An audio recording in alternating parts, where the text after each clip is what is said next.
Yeah, I think we need to look at really how do we protect local services, first responders, but at the same time do a significant cut, and also look at seniors, right? And so I look forward to seeing the details, but right now I don't believe a word they say because they've had control for 9 years. They've talked about property taxes in the past. They've tried to pass property tax relief that has just shot up property taxes and done nothing for residential homeowners. It's also really essential that everybody be at the table, that it not be a deal, some kind of deal done behind closed doors. And we're going to need to look at the bigger ecosystem because one of the drivers has been schools. And if there is very little increase in school funding, that will continue to push property taxes because we'll have over 200 schools under. Talking about schools with that charter education with the charter schools wanting to expand that, what are your thoughts on the proposal you made tonight? Well, we'll take a look at everything. Again, this is out of the blue.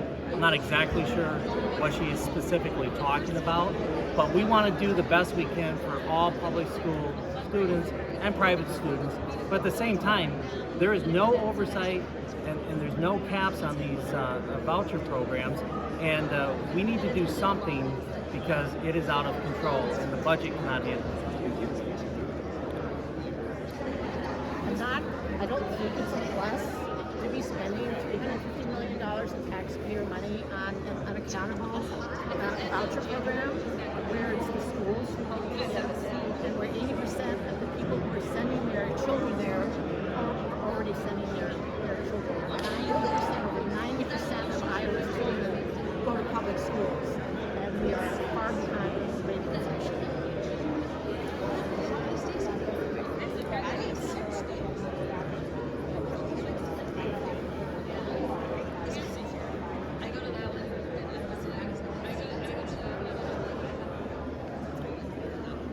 It doesn't surprise me that we would see something on E-Verify.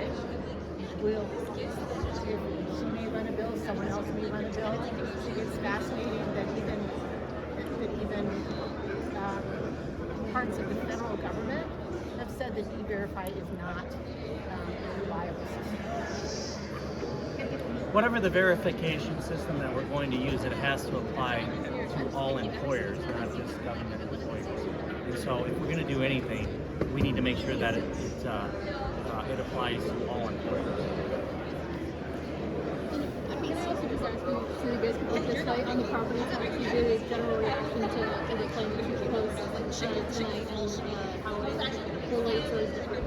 Well, so I look forward to working with the Republicans on property tax relief.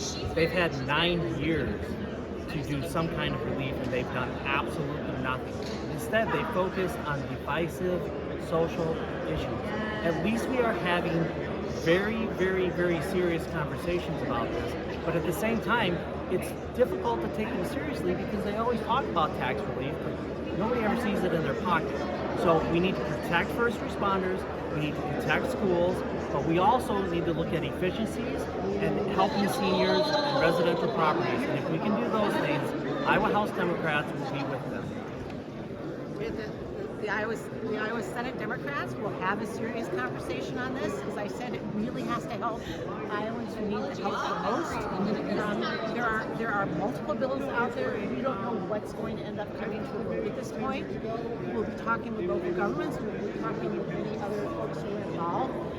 And as I said, it cannot happen behind closed doors. It has to be a conversation open to all. Can you share your reaction to the rural health care plan? Oh. You can go first.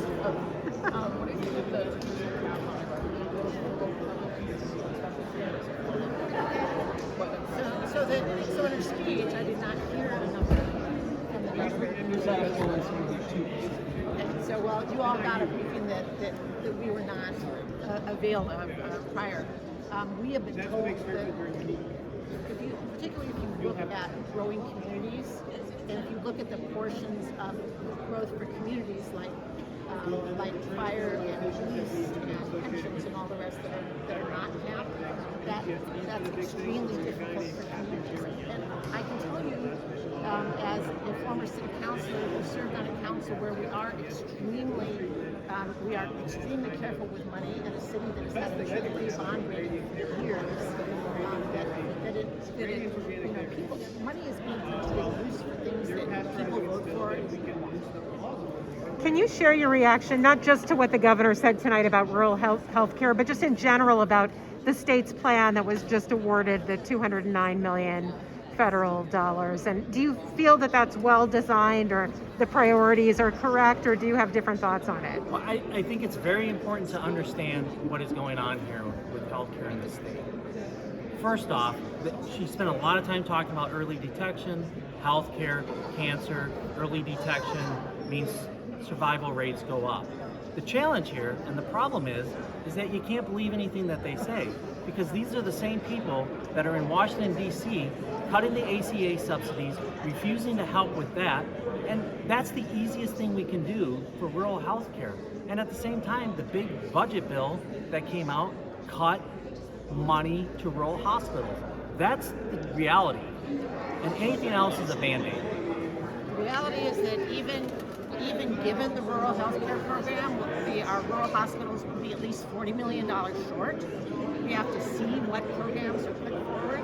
Anything that will help Iowans with health care is a plus, but I don't know what the details of this are, and neither does anyone else in my caucus at this point. What we do know is that we are dead last in the nation in terms of the ratio of women to OBGYNs, that we are 44th in the nation in terms of the ratio of patients to doctors, and that we have a lot of, look what's happening right now in Fort Madison. Their only OBGYN is retiring at the end of the year. The birthing center is closing, and they will, anybody from that area in South will need to go to West Burlington. Not because they didn't try to hire another OBGYN, but because they tried for a long time and failed to attract anyone to the state. And then, do you have any thoughts on the first proposal that she made on expanding benefits for veterans? Is that something you would be in support of? We need to make sure that every single one of our veterans gets the benefits to which they are entitled. Period. Yeah, and I think that was something that we can all come together on and really take a look at it. Some of this stuff, we just have to be, it has to be known to the legislature, and in a bipartisan way we can work on things like that. So I look forward to working with her on that.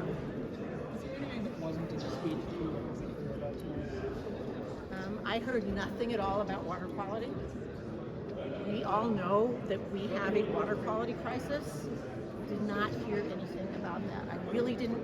We heard something about being able to have some funds for younger farmers, but we also didn't hear anything about how we help the ag economy that is very soft right now, that's really suffering from tariffs and other issues at the federal level and from really high input costs. I didn't hear anything about that either. I think water quality is a big deal. We heard zero about water quality. I agree with Janice. The reality is that that is a problem that this state has, that if everybody brought everybody to the table, we could solve that problem.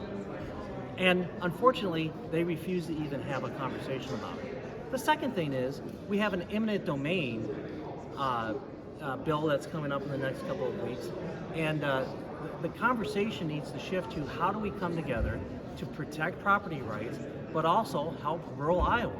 There are people out there that are suffering in rural Iowa that we need to do more for, more economic development, but at the same time we need to protect property rights. So there's a way to do this pipeline that is going to benefit all farmers, but at the same time preserve and protect property rights.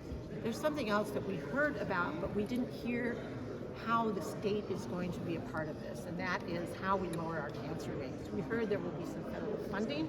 It's not clear to me at all how that's going to be applied. That's one of those areas where we're number one in our growing cancer rate, and that is not a place where we want to be number one. So we really need to be focusing our efforts on lowering those. We heard about preventive care. We don't know how that's going to reach people. We don't know how expensive it will be, or if people are going to be able to afford it if they can't afford their health insurance anymore. And I've been talking to people for years now about doing something on pediatric cancer. in pediatric cancer research. I've heard nothing on that.